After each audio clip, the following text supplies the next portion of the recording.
Hey everybody, Casey Transform here again. As I figured since most of us have Monday off, why not review a figure? Anyway, this is Transformers Cybertron Scout Class Undermine. Sorry, it took me to remember his name.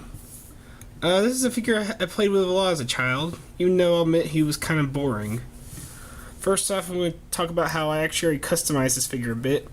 Normally his teeth would be green, the same green as his head, but I put a little bit of silver on them to make him look better.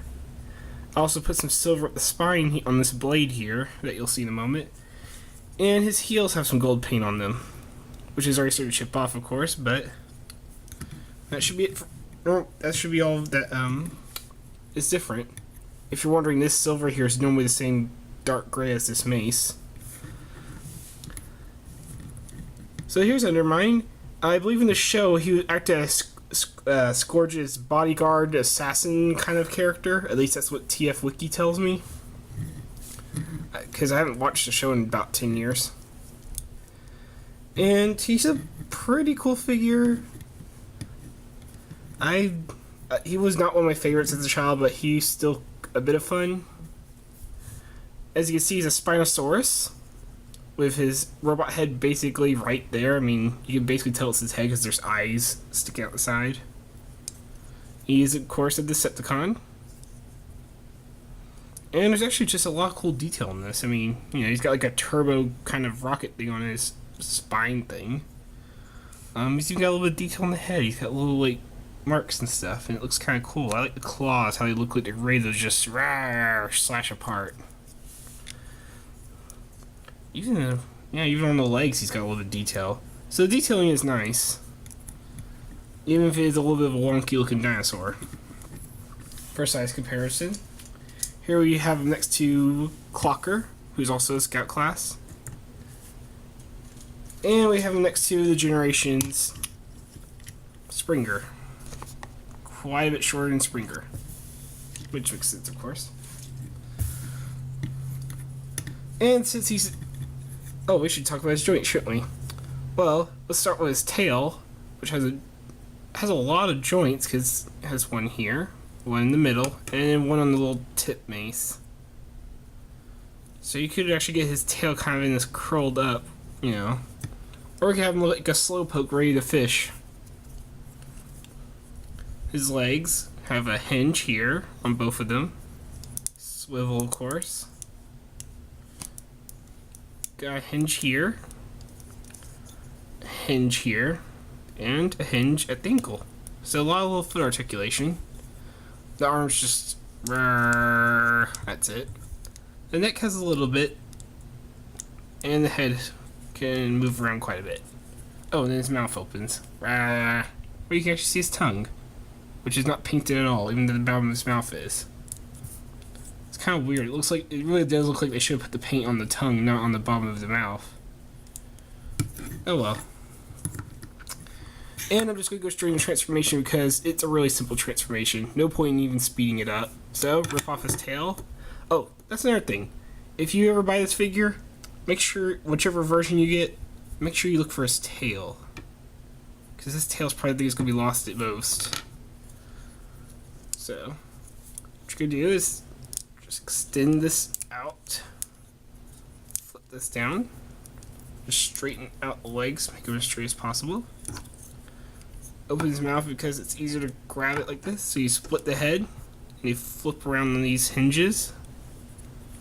And you're going to grab the actual hinge and rotate it up, fold the dino arms down, and now he has dino heads for arms. And there's Undermine in his glorious robot mode. You know what I just realized I forgot? I didn't show you his plant key power. What you do is take a plant key and give him a blade. And in Dinosaur it's a bit ridiculous because it's just over his head, you really can't ram much with it. And in robot mode it's even more ridiculous because now he has a blade sticking out of his head. This is one of the reasons why I don't care much for the figure. His Cyberplant key gimmick is pretty stupid.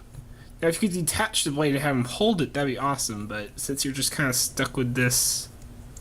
I'm gonna stab you by headbutting you. I mean, it's not that it wouldn't work, it's just... It looks stupid. I mean, he has a sword just sticking out of his head. It looks like he's been stabbed from the back of the head. Anyway, there he is in robot mode. And oh, let's get size comparison. Here's Clocker, and head to head he's a bit shorter, but counting this, he's actually taller, but a lot skinnier. So basically the same amount considering they're both scout classes. And he's a bit taller next to the Voyager now.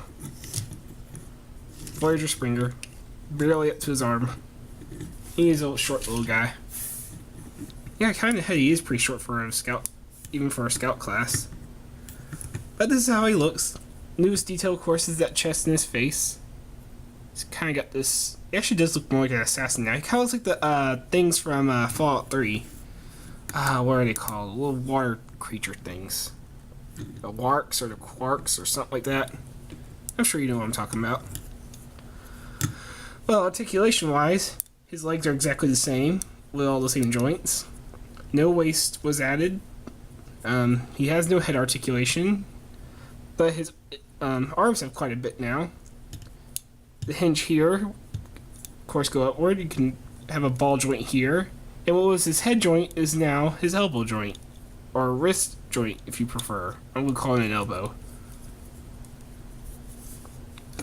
And he has claws. He has claws made from rhino heads.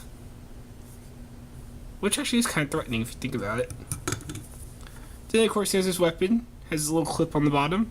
Has a little clip hole in his hand. Or in his claw. And it is a pretty effective mace because, I mean, you can make it look like he's swinging it. I mean, that mace alone actually makes its articulation pretty useful because you can actually get a good swinging pose. So that's one good thing about this figure. Overall, do I recommend it? If you like really weird designs for Transformers, I mean, you know, you got Clawman over here. I would recommend him, and if you like Dinosaur Transformers, I'm sure you'll like him. But I would say he's definitely not one for everyone. I think most people who get him are just because, you know, they're completionists for the Cybertron TV show, which is why I am, which is why I still have this figure. But he actually is a pretty good figure. I mean, as you can see, thanks to his legs and that mace, you can get quite a few good poses. So, yeah, I say pick him up if you think he looks good. I wouldn't pay more than $8-9 for him. And like I said, make sure you look for that tail. Anyway, this is Casey Transform. I hope you enjoyed this review, and I am out of here. And apparently so is Undermine. He's tired of this.